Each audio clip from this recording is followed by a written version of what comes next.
It's an exciting time too, George, because we've got a mix of old school, just agrarian kind of philosophy mixed with technology that's creating products that are even better than before. I was reading about the history of Burpee and some of the innovations over the years, things that is in the lexicon of our lives, Ford Hook Lima beans and corn and certain things. But, there's probably even more things now that we're creating the ability for people to grow the most amazing fruits and vegetables and flowers and things because of that combination of good old fashioned sense and all the new great technology we have. Well, yeah, the existing gardeners have been able to have more time to do their thing, right? But the new gardeners tend to be in a sort of a category of themselves. They really want to know what to do. And when they're told it's vegetables and flowers that they can do, they tend to go, a garden is very much a signature of your personality. I mean, even if you don't want it to be, it is. And people get into a groove and they kind of stay there with gardening when they start out. Kind of like with food, right? Exactly. You're right. You start with a few things, and then you kind of stick with that for a while, and then you start getting more adventurous. Yes. But there is trial and error in gardening. You can fail, right? Yeah. Our stats show that people grow the food they like to eat. It's extraordinary. We try to introduce people to things like eggplants and things like that. It's very hard actually in gardening. So it's the new gardeners that tend to want to explore more. But the caution with the new gardeners is they always do too much, and they usually do too much too early. If you wait a little longer, if you sort of count to 100 or whatever it is, if you wait a little longer, your crops, like your early summer, late spring crops, will do a lot better. The sensitive crops like cucumbers can always be ruined by sowing too early. Summer squash can be ruined by sowing too early. Your other things like that, and your beans, your green beans. Don't want to start those too early, because there's an expression in Holland. I know this expression. Mm-hmm. One swallow doesn't mean the summer. It's translation. Right. So in other words, we get these early days that are so warm. Like right now, it's the last few days. It's been shockingly summer weather. Right. And we're not even done with spring. No, I live in central Pennsylvania, and we have a couple of more situations where I got to be worried about some of my stuff if I put it in the ground too early. But yeah, I think that it's a big mistake. Also, I think another one, would you agree, overcrowding of garden space is a big mistake that early new gardeners make, right? We at Burpee are always telling people about when and about spacing.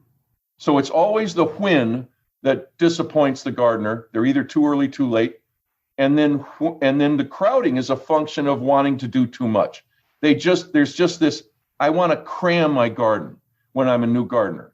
And that's not wise. That's not wise. And because spacing is so essential, because the plants are reaching the sun, and if they're too close together, there's going to be disease. There's not going to be good air movement.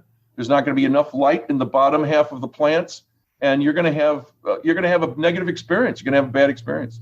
I think the other thing too is, some people move into their development or their new house, and they just assume they've got good soil around their house. And honestly, I know, I've been working 15 years in the place that I'm in, and I'm finally getting good loamy soil because everything was rocky, and so it takes work, and it honestly takes.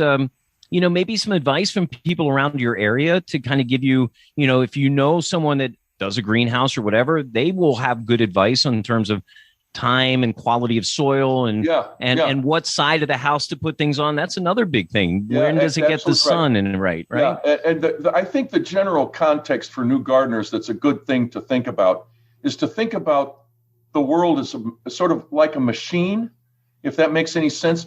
In other words, here comes the sun. And what is spring? Spring is the explosion of plants. The summers are defined by the plant world, not by anything we do. And so spring is the springing up of plants.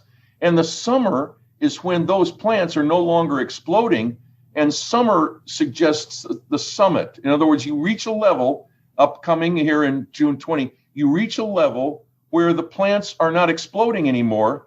they're growing, but they're expanding their leaves, they're thickening their stems, and they're getting ready for the reproductive cycle at the end of the summer that goes into the early fall. Which either produces a fruit or a vegetable or a flower towards the end. That's right. That's right. So when people can understand the reproductive processes, then they can get to know their plants like they know their pets. A garden is really kind of like a pet kind of thing. The more you know your pets, exactly what they need and how they need it. For example, garden watering in the morning. You want to water in the morning when it's the late spring and early summer and well into the summer. You don't want to water in the afternoon because particularly, say, vegetables and particularly tomatoes. Tomatoes hate wet feet, and most vegetables hate wet feet because they want to have the aeration. They want to be growing very, very much and rapidly and vigorously. And if you overwater or if you water at the wrong time and thus overwater because they get wet feet all night, you're hurting your plants. You just don't want to do that. Right. Because your plants are dependent on you. These are not nature. This is not nature. This is the domestic home. The garden is a part of your home. So long as you can understand as a new gardener, there's do's and don'ts. And you have to follow these rules, just like you do with your pets. You have to walk your dog. You have to do these things with your garden. It's the same kind of thing. And I've seen people literally click, and they go, oh, yeah, the sun comes and the sun goes, and the sun is the source of the. I always tell people the sun is my boss because I own the company and everything, but the sun is my boss. And when you tell gardeners that the sun is your boss, that makes them feel better. Check out the full episode by subscribing to and downloading Everything Under the Sun. Available on Apple Podcasts, Spotify, or wherever you get your favorite podcast. New episodes every Friday.